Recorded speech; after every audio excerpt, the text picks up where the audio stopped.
вторник в 12:10 один из самых известных раввинов нашего времени, Манисом Фридманом, в прямом эфире отвечает на вопросы наших слушателей. Вы услышите мнение самой мудрой книги человечества – Библии, о самых сложных проблемах, стоящих перед современным миром. Присылайте ваши вопросы заранее на наш имейл info@rusa.fm или во время передачи по СМС 347 460 08 77. Добрый день всем, кто сейчас настроен на радио USA. Вторник, thank God it's Tuesday. Манисом Фридманом уже с нами. И тема нашей сегодняшней передачи, она на самом деле, это такая вечная тема, которая имеет смысл периодически поднимать, потому что она очень животрепещущая и практически всегда и у всех. Это взаимоотношения между близкими людьми. Почему они самые болезненные?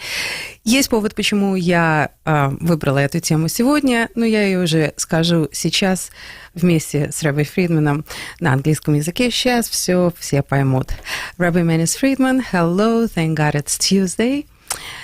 Thank you for this time that you allocate to us. And last week, timely, because it was right before Tisha B'Av. Tisha B'Av is saddest day, which was in part caused for the reason that Jewish people don't have the unity and the kind of relationship that we should have with each other. And your explanation was phenomenal. It was because we're a family and family has squabbles. Great explanation. I totally got it. But then the whole week I was thinking about, like, why? Why is it a norm for family to have squabbles, disagreements, painful relationships? Is there some kind of reason behind it, like some kind of spiritual plan that God created originally, so family do have, like, what's the reason behind it? What's the spiritual reason behind family feud? I think just the way of the world, the way God created the world, is that for everything in holiness, there is an equal opposite in unholiness. Family being so close and having such strong ties, there also has to be the negative side where the closeness itself produces friction. So it's like, I can't live without you, and I resent that. So now I'm stuck with you?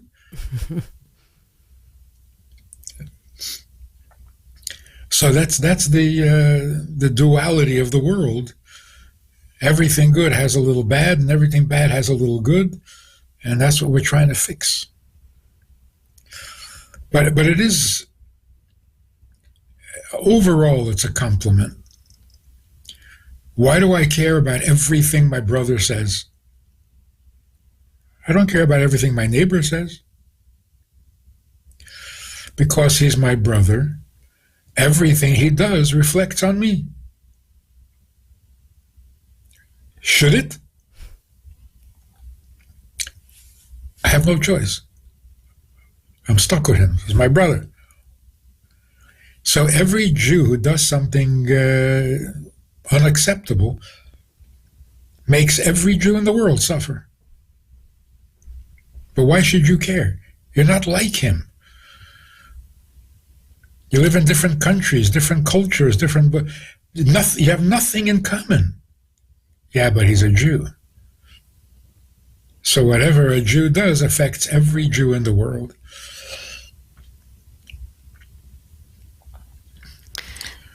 I tell you, I bought this little souvenir. I remember where I was traveling. You go into these silly little souvenir shops, and there's nothing there worth buying. But I found this little pillow, and it was embroidered, like a couch pillow. On one side it said, "I'm smiling because you're my sister."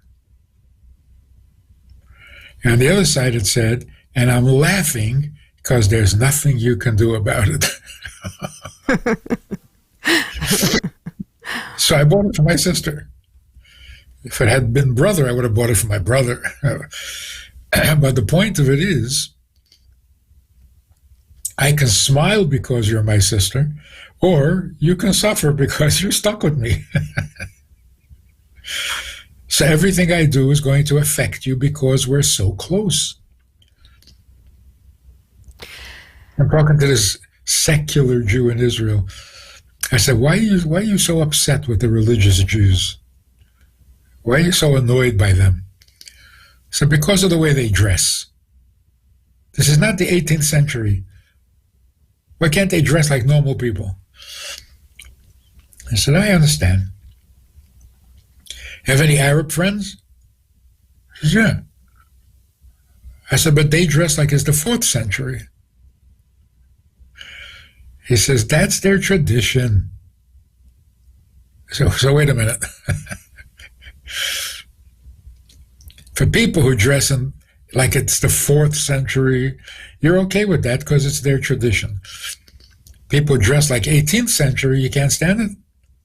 That's their tradition. It just shows. My best friend is an Arab, but I don't care how he dresses. Why should that affect me? But if he's a fellow Jew and he dresses like that, it's embarrassing me. But why? You're not religious, you don't live in the same city, you didn't grow up in the same... Why is it affecting you that he's dressing like the 18th century? Because as much as I don't like him, he's a Jew.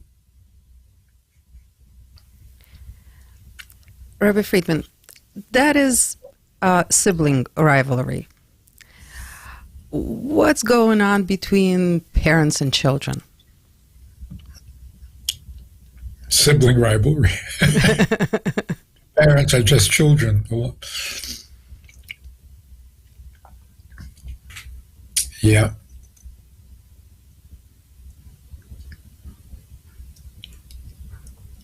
Where there is greater closeness, there's also greater stress.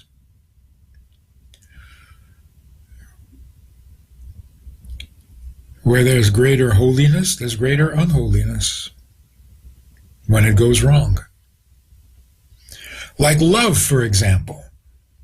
Is love a good thing? Should be. It should be. So why does it cause so many problems?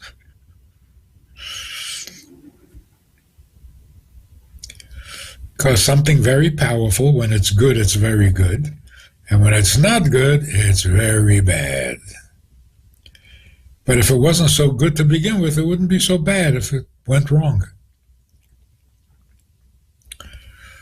So every powerful, like faith, is a very good example. Faith is amazing. What faith can do for you? Yeah, but you know what faith can do for you in the negative? Turn you into a terrorist, a suicide bomber.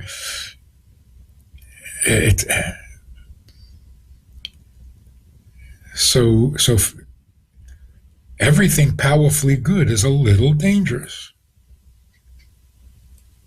because it's powerful. So if you don't get it exactly right, it's going to be powerfully bad. That's why we have a Torah that tells us what to believe, how to believe. It's not a free-for-all. You can't just believe whatever you want. There's correct faith and there's incorrect faith. There's a real God and there's a false God. A true prophet and a false prophet. They always have these two sides. So what is going on between parents and children? There's always been some tension, which is why in the 10 Commandments, God had to include honor your parents. I couldn't wait for a little later.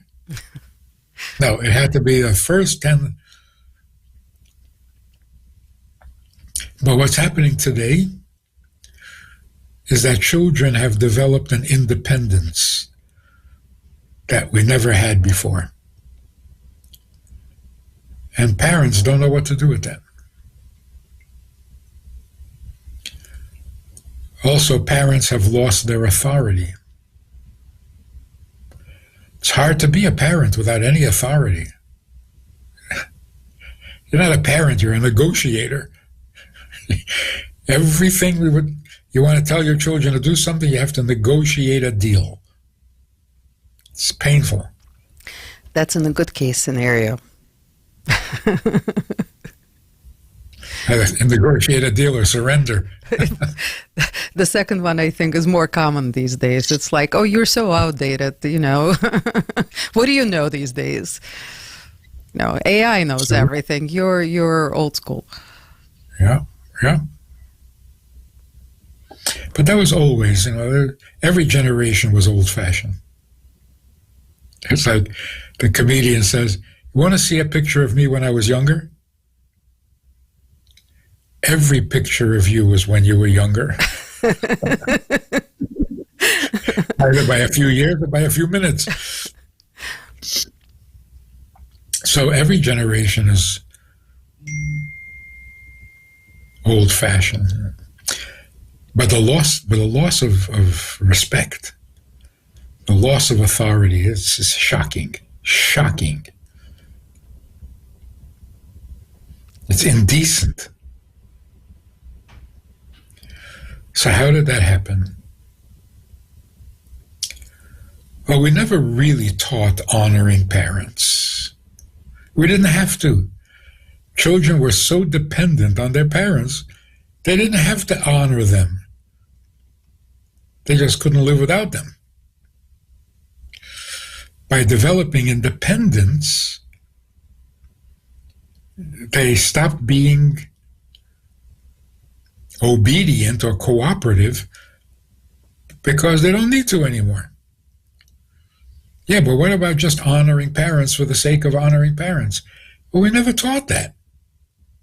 It's a whole new subject. We always relied on the dependency. Children obeyed their parents because they were dependent. The kid couldn't go to the mall and spend his day shopping with his own credit card. Couldn't even get to the mall. A bus driver wouldn't allow him on the bus. You're underage? Where are your parents? Today, children come, go wherever they want. Nobody asks any questions. So we have to teach honoring parents for the first time in 1,000 years. But we don't. So we end up being negotiating. Everything's a negotiation. But also, parents became self-conscious. Am I a good parent? Am I ruining my kid? Am I being too strict? Am I being too lenient? Am I paying too much attention? Should I just let them do their own thing? No, should I get more involved and be involved in every part of their life? We don't know what to do anymore. We don't know what parenting is all about. So we start reading books.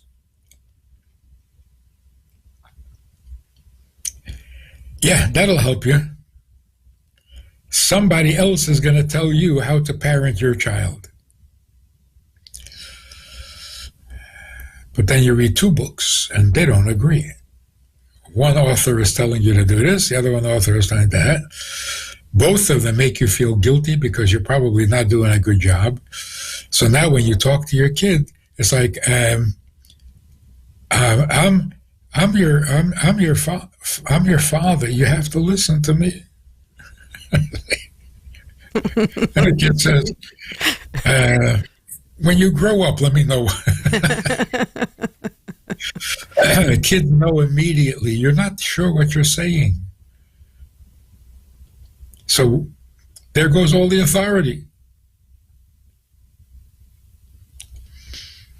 Rabbi Friedman, these are young children. what happens when everybody's grown? Those relationships are a lot more painful because here you have a child who is dependent on you and you still have authority, even whether they accept it or not. You still do. You can cut off them in so many different ways. But, what is happening these days with adult relationship between adult children and parents? Well, if they didn't have respect when they were young, they're certainly not going to have respect when they get older. Yeah. We live a world without values. Then what gives the parents authority? If they don't have stronger, higher, better values, what do they have? The authority to throw you out of the house? Doesn't work.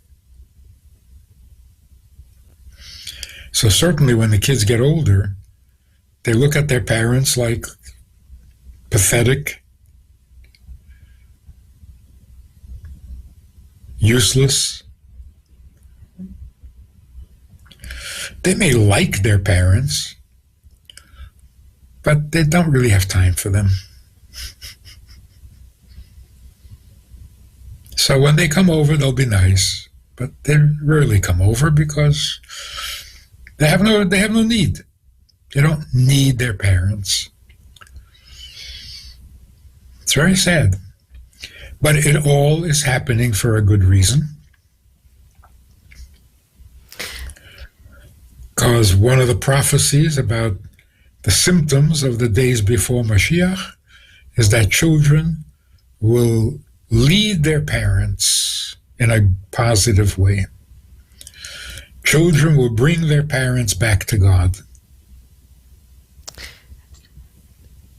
But that seems to contradict what we're saying, that if children, I'm talking about the adult, if they don't need their parents, then they don't want their parents. How are they going to ever lead their parents back to God if, what are parents? What are parents when you don't need them anymore? It's very common that a kid grows up, gets married, has children, never thought that they would need their mother or father again. But the children need a grandfather. So for the sake of the children, they reconnect with their parents. So the children are creating the relationship. Young children are inspiring parents because they ask good questions. What's wrong with being a communist? Why was I born? Why did you have me? Why can't I marry a non-Jew? Parents have to come up with answers to questions they never even bothered to ask. So how many people come to shul on Shabbos? Because of the kids.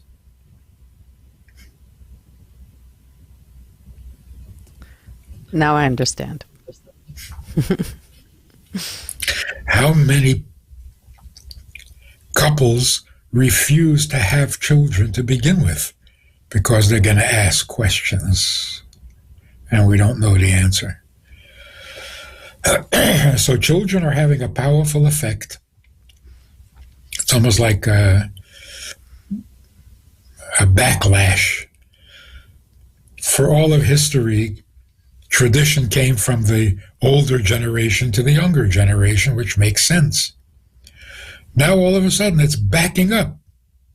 The younger generation is inspiring the older generation.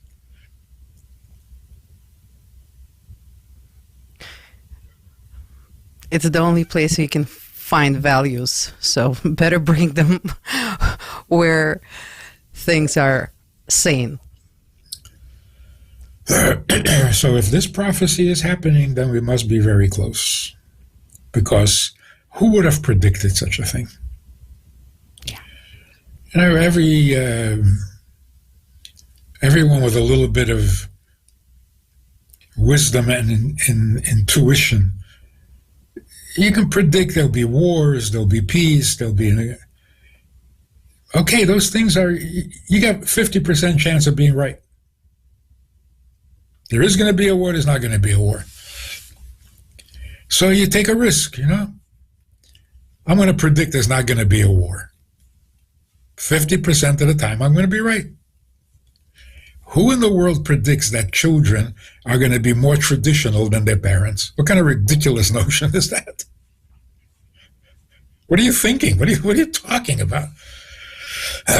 So only a prophet, a true prophet, could come up with a statement like that. Who else would risk it? But it's happening, so it's a very positive sign. And parents need to adjust to the fact that children are way ahead of what they were at the same age. Yes, they're more independent. They're also more intelligent, more articulate, more knowledgeable, more worldly, fearless. Actually, they're scary. Children today.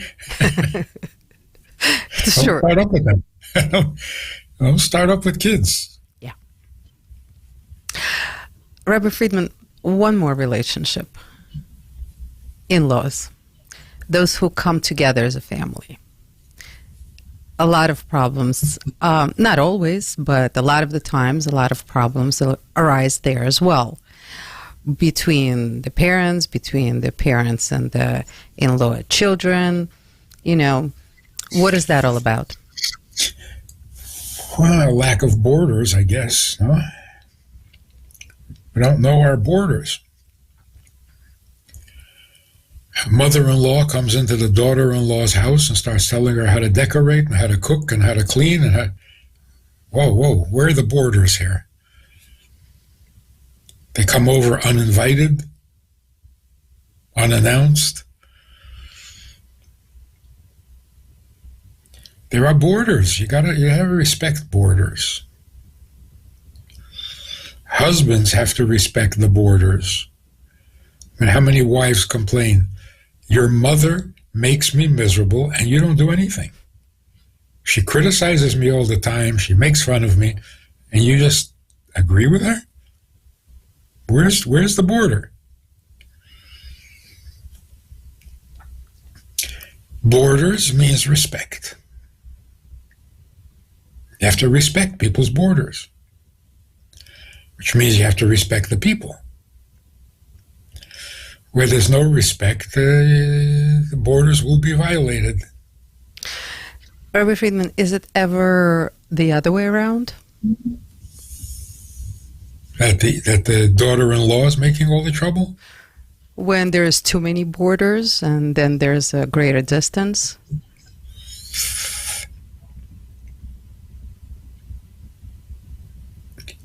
If the borders are coming from respect, I don't think it can be too terribly damaging. If the borders come from coldness or rigidity of personality, it's not nice, not pleasant, but not as destructive. It's not invasive. So too much distance, yeah, it's not good. And if it's too much, it's probably because there's no respect behind it. There's just intolerance. Just stay out of my life. Not because of respect. Where does this intolerance come from?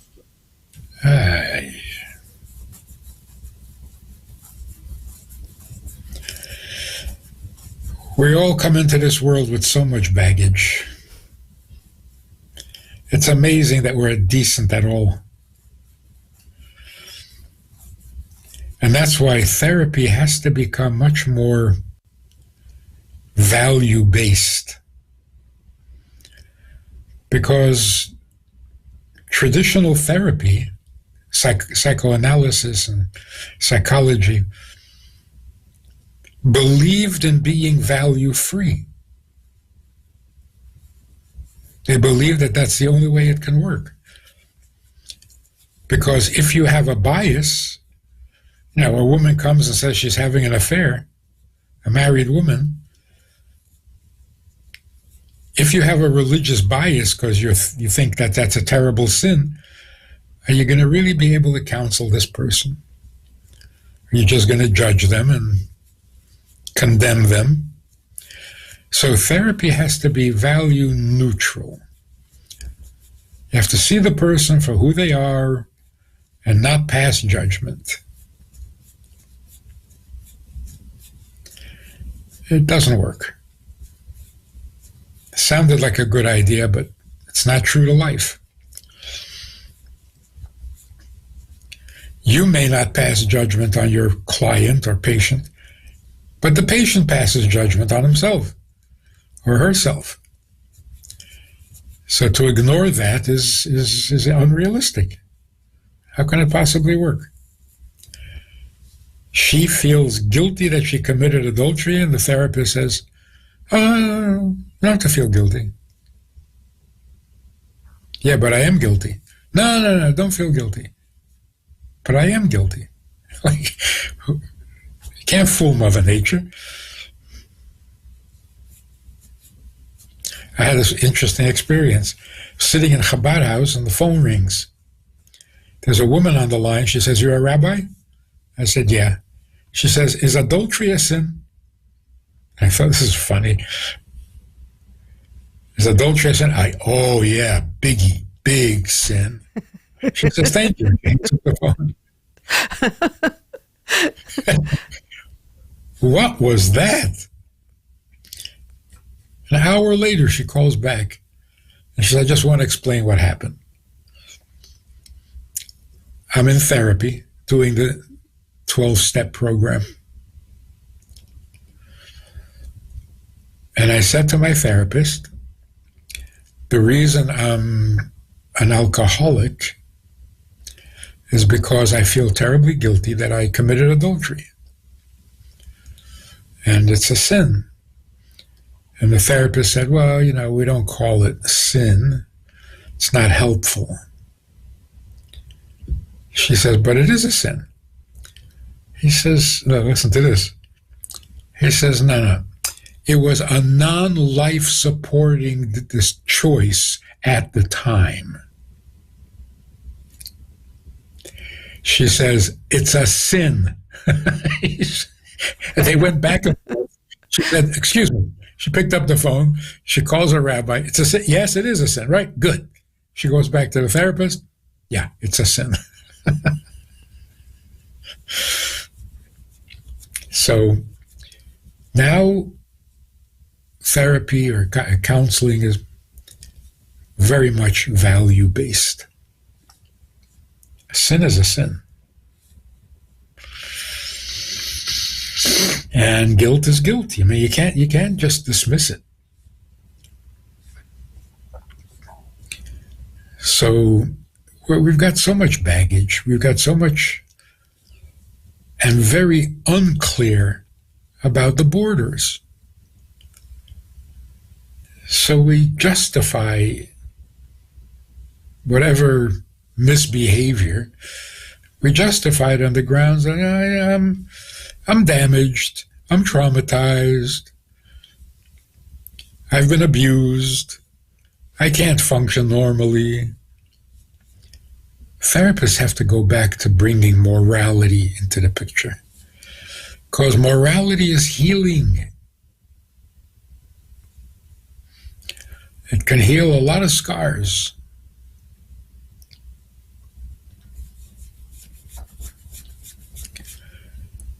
So learning Torah, keeping mitzvahs, not because you're desperate, but because it's right.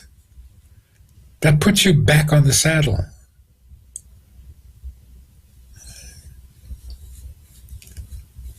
It corrects everything. It gives life a shape, a design, an outline at least.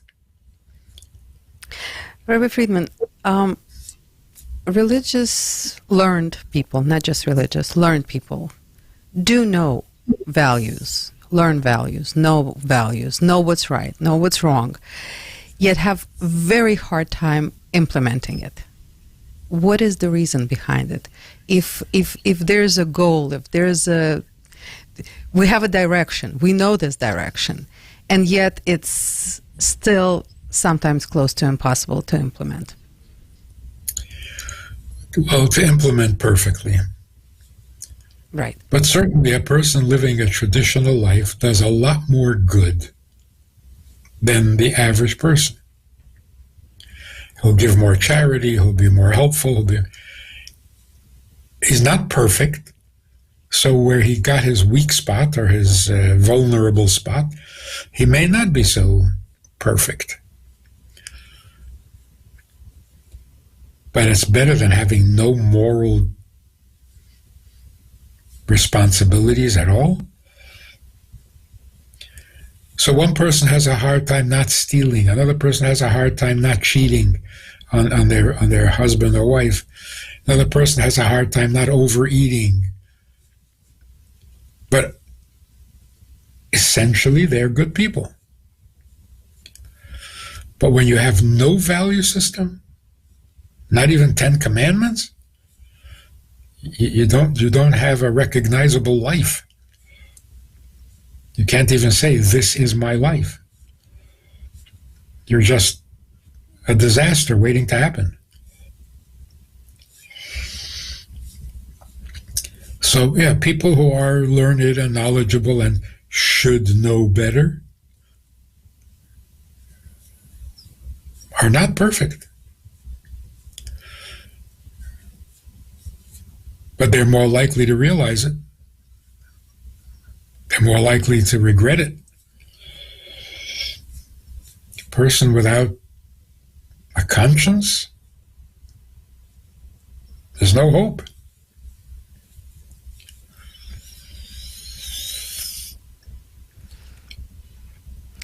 Rabbi Friedman. So it is painful when you think you found somebody with a lot of virtue and a lot of wisdom and a lot of goodness, and then it turns out that, whoa,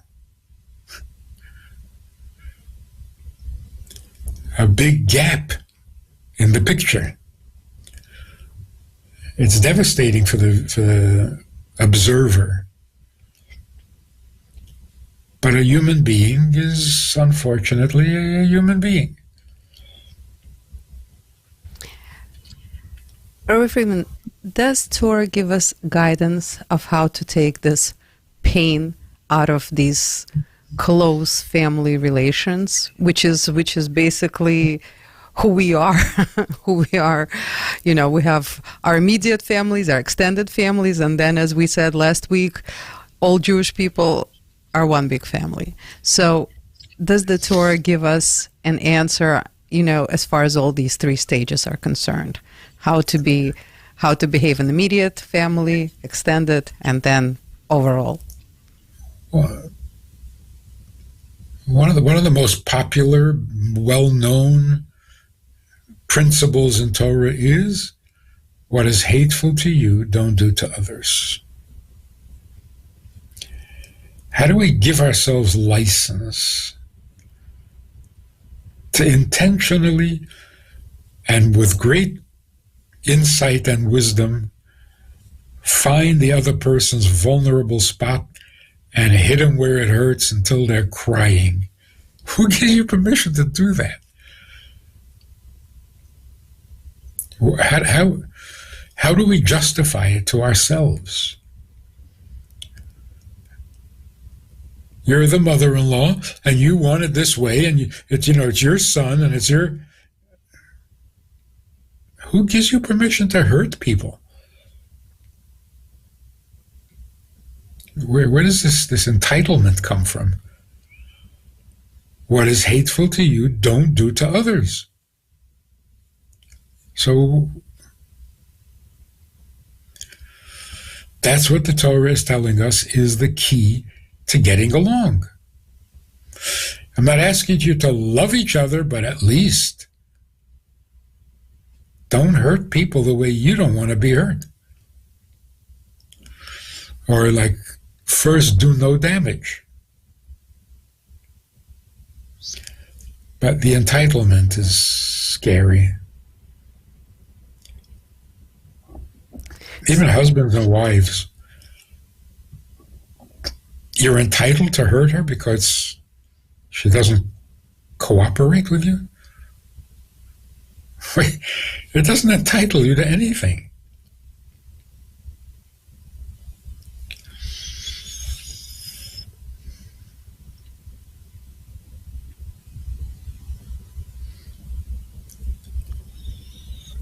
I don't think you can have even a minimal knowledge of Torah and be as callous or as amoral as a person who never learned. Rabbi Friedman, so is the entitlement the cause of most problems in relationships? Oh, yeah.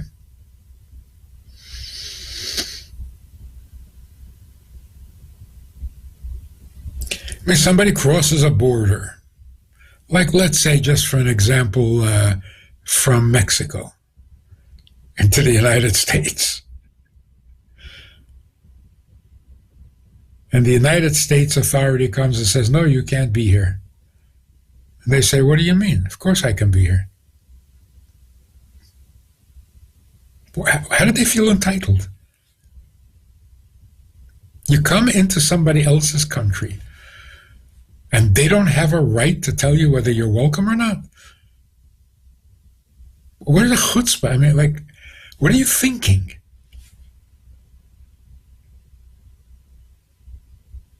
I let you into my school and you're dictating how the school should run? Shouldn't be in English, it should be in Spanish? Where is this chutzpah coming from? So it's not rights. It's just arrogance. Same is true in personal affairs. You cross borders as if you have a right.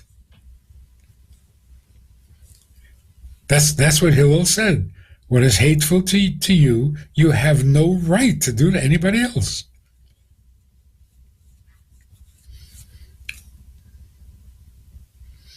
I remember as a teenager, we got the message from our teachers. You shouldn't be thinking sexual thoughts about a girl you see. Why? Who gives you permission to use her for your entertainment? Well, she doesn't know. You know. Where do you get the chutzpah to use a total stranger who never did anything to you, and you're using that person for your entertainment? That is so disrespectful. Made a big impression.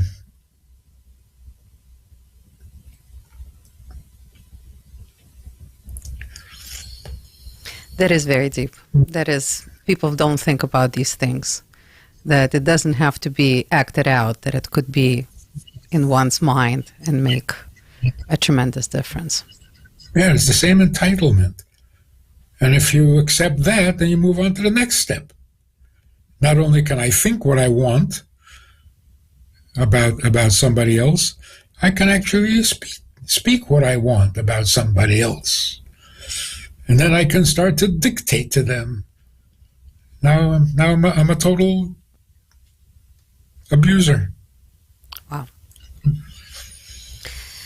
Rabbi Manus Friedman, today we touched on the forever topic, that if we got slightly deeper into any of the subjects, conversations that we slightly touched on today, it would take years to develop, and unfortunately we have a very short period of this extremely valuable time with you, and thank you so much. But I do want to encourage people out there who don't know that you do personal counseling. I mean, if people have issues that they need clarity on, resolutions on, they can definitely go on itsgoodtoknow.org. Probably would be a good place to go and find a way how to schedule an appointment with you, which is how we met. I'll be putting it out there. This is how we met. And it's priceless in both senses, in getting your wisdom one-on-one, and in developing such a tremendous relationship with you, which is benefiting so many at this point who are listening and here on our radio, and then later on YouTube. And thank you so much for the it's telling me what to do. Thank you very much, Rabbi Friedman. Thank you for everything. Thank you for every second and every word and every thought of wisdom that you give us weekly. It's absolutely You are very priceless. welcome. Thank you so much. Thank you for the opportunity, and you should have a good week. Amen. And enjoy your grandchild. Always, always. Thank you so much, and all the best, and only good news. Thank you so much. Ну, а всем, кто нас сегодня слушал, спасибо вам огромное за то, что мы вместе растем, становимся лучше, образовываемся и набираемся света, и для того, конечно же, чтобы потом его распространять дальше. Так что давайте этим заниматься почаще. И с этими словами я, Аня Пекерман, прощаюсь со всеми и желаю очень хорошего дня. Всего доброго.